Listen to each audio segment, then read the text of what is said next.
Today on Focal Point, we're going to learn what it's like to direct a corporate educational program with the director of the 10,000 Small Businesses Initiative, Margaret Bradley. Hear what CCP students think about violence in the media and get a look at Spring Fling. Stay with us.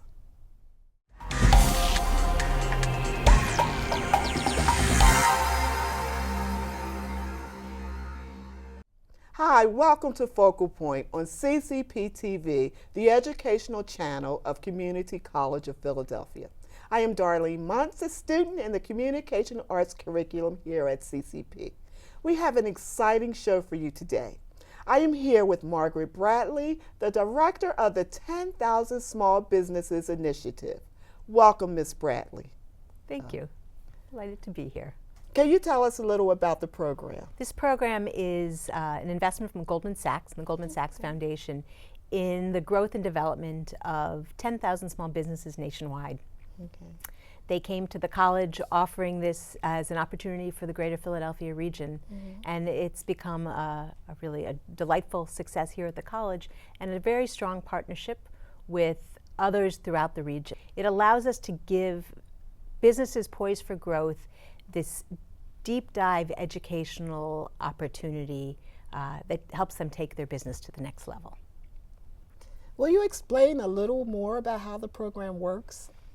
This program is a really exciting opportunity for people who run small businesses to get out of their business and work on their business instead. It's a peer learning experience where we work with roughly 30 business owners at a time through all the core components of running one's own business, understanding an idea versus an opportunity, understanding your financials, your marketing, your people, and putting this all together in a growth plan to take on new challenges and take a business to its next level. We use Community College of Philadelphia faculty and bring in resources from across the region to give these business owners the best chance of taking their business and moving it forward. Okay, great. What are some of the challenges to running a program like this? This program's been fabulous, so I don't usually focus on the challenges, but I can share with you a couple of things that have been challenges. First, this was entirely new to the college, and it isn't what the college typically does. Typically, we are educating students who are working toward a degree, and this is a deep dive experience for people who are never thought of themselves right now as a college student. Our participants range from perhaps having a GED to a PhD or an MD. And so that's also a challenge, is to make sure that we teach this in a way, that we create the environment in a way that regardless of what your background is, it's an extraordinary learning environment and experience for you. I hear that the goal is to help small business entrepreneurs. Is there any financial help available? Great question.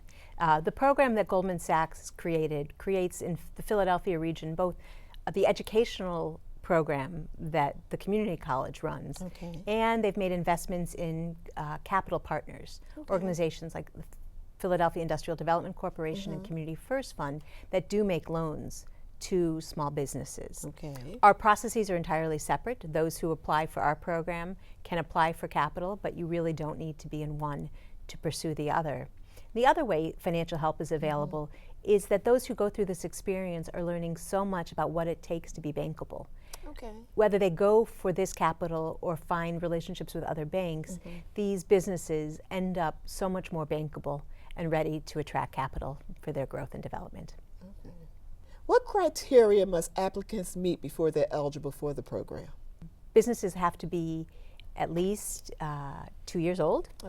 They have to have at least 4 employees and be over 150,000 but upwards to 4 or 6 million in revenue, in that range. This program is specifically for the owners of the business. How long does the program run? This deep dive educational boot camp, so to speak, runs for perhaps 14 weeks, but our relationship with these businesses will now extend for several years. We look for lots of ways to shine light on these businesses and to further encourage their growth and development. We've had businesses that we've been able to nominate for awards and find other learning opportunities for them. Can you share some success stories?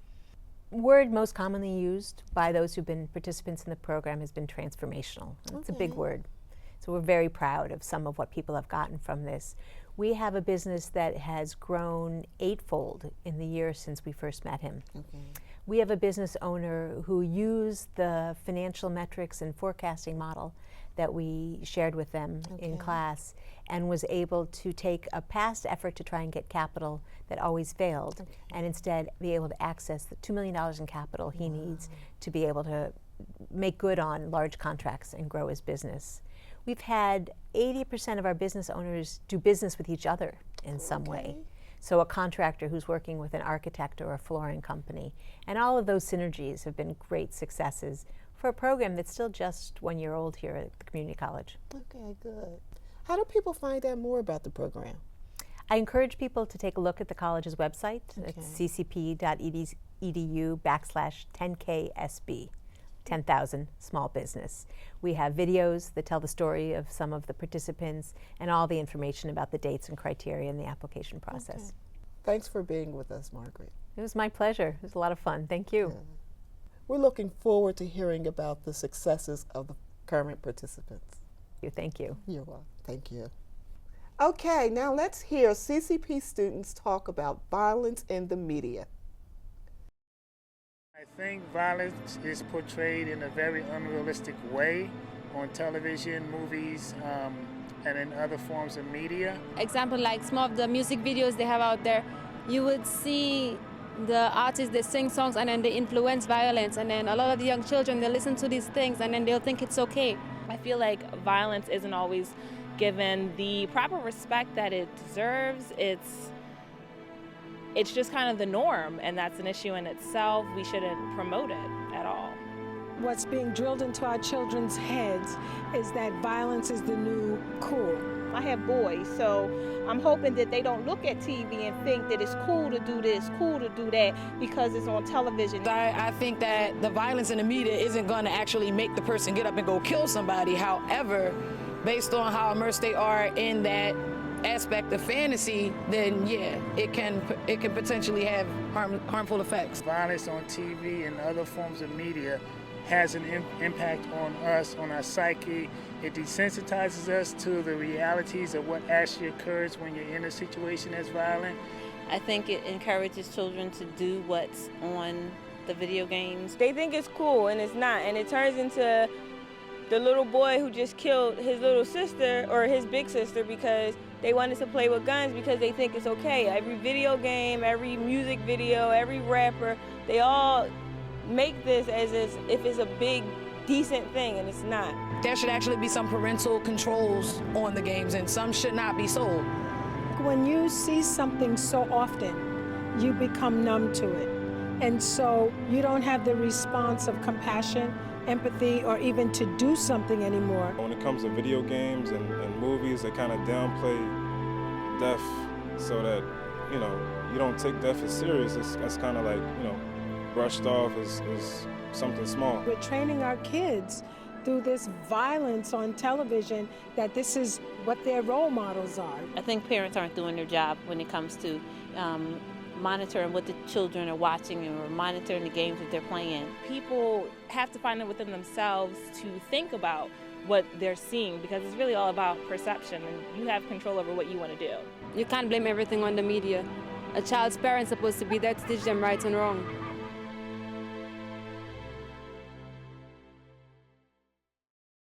Wow, wasn't that interesting?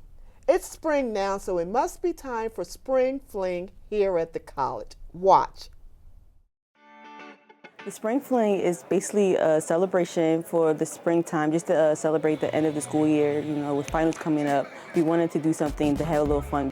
The entertainment and food that we featured in the Spring Fling was we always have the famous mechanical bull, but this time we switched it out to mechanical shark.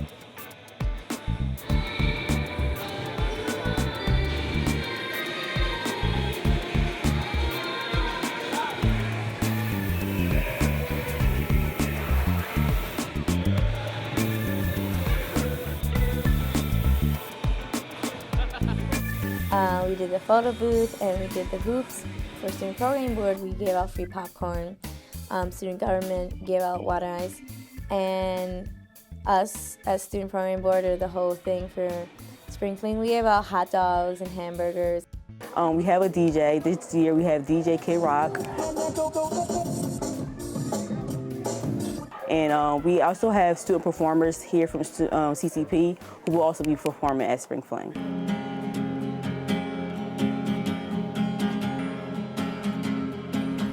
Not only does you have a good time and get to unwind before finals and to celebrate spring semester, the end of spring semester, but it also is a good way to meet different resources that we have outside of campus and on campus, so to learn about the different clubs we have here. A lot of students don't know about clubs, so they can just go there and meet these clubs. Also, because we had the free library and the banks, it kind of connects you to different resources in the city that you didn't know about but needed. While for clubs, there's a lot of clubs that like to get involved, but this year is like Phi Beta Kappa came out, Ritmo Latino, and African American Culture Club. I'm also the host of these events, and we're a team, so we help each other out. Not only that, finals are coming up, so this is the last time they can possibly have fun. And yeah, it's just a fun, free time. There's a lot to do on Community College of Philadelphia, so don't just go to school and then, just bounce.